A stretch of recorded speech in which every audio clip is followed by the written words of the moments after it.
now I'm talking about the first part, identify unusuals. Unusual means unexpected event. Need to act quickly, you sometimes or usually. For example, let's imagine pandemic influenza issues. However, or does anybody just involved in the pandemic influenza? Pandemic influenza の時に2000いつだっけ13 or so 誰かかかったことありますか Have you ever involved in the You also? Yeah, 2009年。あ、そう、2009 yeah ありました So, yeah, of course, we have to act quickly in such situations. And we did rapid control. Even in the meantime, our work carried out. So we need a systematic approach when we identify unusuals. For example, you are experienced a public health office, right? So have you ever experienced such situation? No? 特にないですか? Okay, she said she had no such outbreak or risk management issues in public health.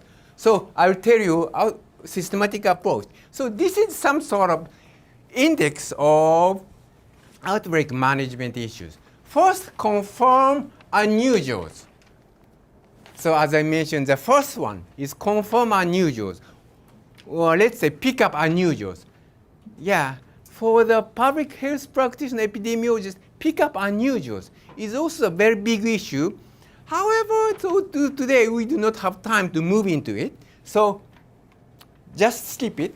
And case definition and identification. So this part is we have to define unusuals when we encountered some public health crisis issues in front of you, and collect information of unusuals. Okay, I'll come back later. Then, after collecting the information, so you have to analyze such information from according to time, place, person. However, 時場所人っていうのは習いました。Time, place, person. You've learned, right? Epidemiology, a lecture of the epidemiology. Time, place, person. Yeah. This is I think, yeah, as a long history of my long history in the field epidemiologist, time, place, person. These three words is one of the most important and most valuable point for そうなんですよ real public health issue. I'll come back again and again. After summarize the data according to time, place, person, and analyzing the data according to time, place, person, you have some idea about this hypothesis. You have some idea hypothesis according to the real cause of public health crisis in front of you, or let's say outbreaks in front of you. Now you have involved in. Then now you're moving to the analytical study in order to test your hypothesis. You had a lecture about epidemiology statistics, 95 confidence intervals or whatever. You've learned, right? ちょっとした後でレビューしましょうね。Okay, so I'll review such concept very simply later. And case control study, cohort study, hopefully ありますよね。Okay, later I'll review a little bit. Then we have an ideas, and as I mentioned, then after, let's confirm the sources, risk factors, or transmission route of this outbreak in front of you. Then moving on to the implementation of control measures. That's some sort of control measures based on your findings. Now we are moving on here, right? Then after that, communication is also important issues for public health professionals and field epidemiologists. Because without these communications, public health communications, so maybe it's almost impossible to prevent the future same time crisis outbreaks.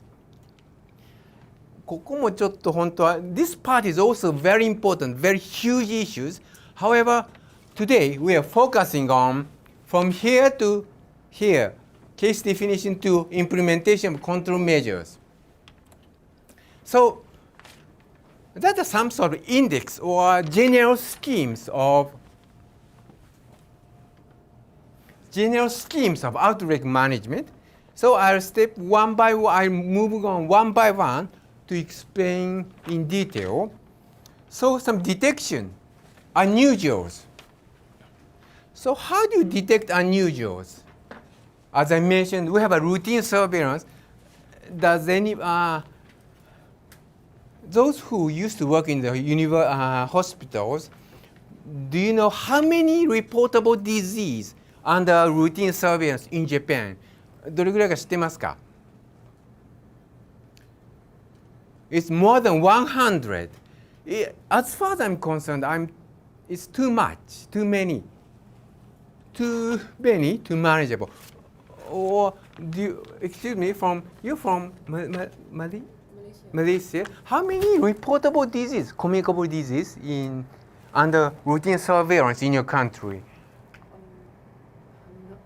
It's yeah, maybe I imagine it's less than 20 or 30. That's manageable, but more than 100 is too much in Japan. I'm a government employee, and I'm also responsible for national surveillance. But however, as far as I'm concerned, national surveillance in Japan, it's still we have a lot to do. Because この100ある中ではなんか名前も知らないような病気があるので Among 100, it's quite a very strange disease we included in this surveillance system. Some mycotic diseases with some strange names or whatever. So, as far as I'm concerned, national surveillance system in Japan is communicable disease. Still, we have a lot to do.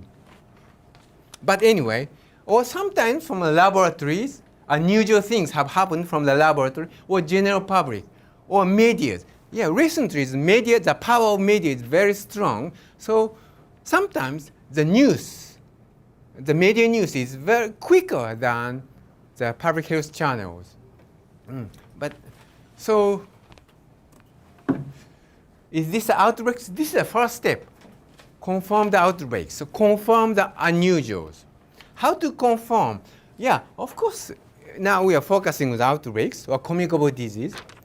Diagnosis verified or clinical cases or laboratory cases, or you have to know the expected numbers of cases or number of deaths. For those who are working in the hospitals, some doctors in Japan. So when you are in the hospitals and you're working in some clinical management, almost all the time you know some laboratory, you have a good laboratory in the big hospital, right? ですからここら辺はシンプルなんですね。However, in the public health field, sometimes we are very short of laboratory data, also even in the clinical data. But based on these factors, we have to make sure, is it unusuals or is it outbreaks? こういうことでですね、アウトブレイク、unusual をピックアップするんですね。But this point, to identify unusual, as I said again and again, it's a big topic for public health practitioners or field epidemiologists. But today, I'm not moving on to it. Let's say outbreak was confirmed. Sorry about that, but outbreak was confirmed. Then, as I mentioned, we have two ways. The first way, this way is immediate control measures in the meantime, using the schemes. Do you remember the circle of the communicable disease? And in order to prevent the communicable diseases, let's say TB or measles among human population, think about which route, which arrow is cut the circle. That's some key to the communicable disease control among human population. So last week we did this part, and today we are moving on to the investigation in order to identify what is the real bad one, some source of the contaminated food, for example, and transmission route. How to transmit bacterial, virus, pathogen, or drug resistance pathogen, or risk factors of outbreaks. The low immunization coverage, or contaminated waters, or population get together. Okay, I'll come back to this again.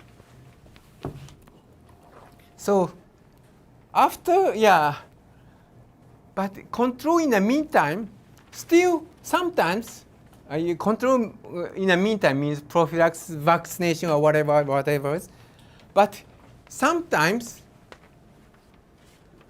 without the evidence of outbreaks or risk management issues in front of you, some serious case still occurring, and also public pressures, for example, however involved in the Ebola issues, last year, this year, 特にないですかね. Yeah, because I used to work in the WHOs, and still even now I'm working with WHO teams of Ebola, and also we dispatch field epidemiologists from Japan, Japanese field epidemiologists, to Ebola issues in West Africa, and at that time, maybe based on according to your newspapers or radio, TV program, still the cases still occurring, right?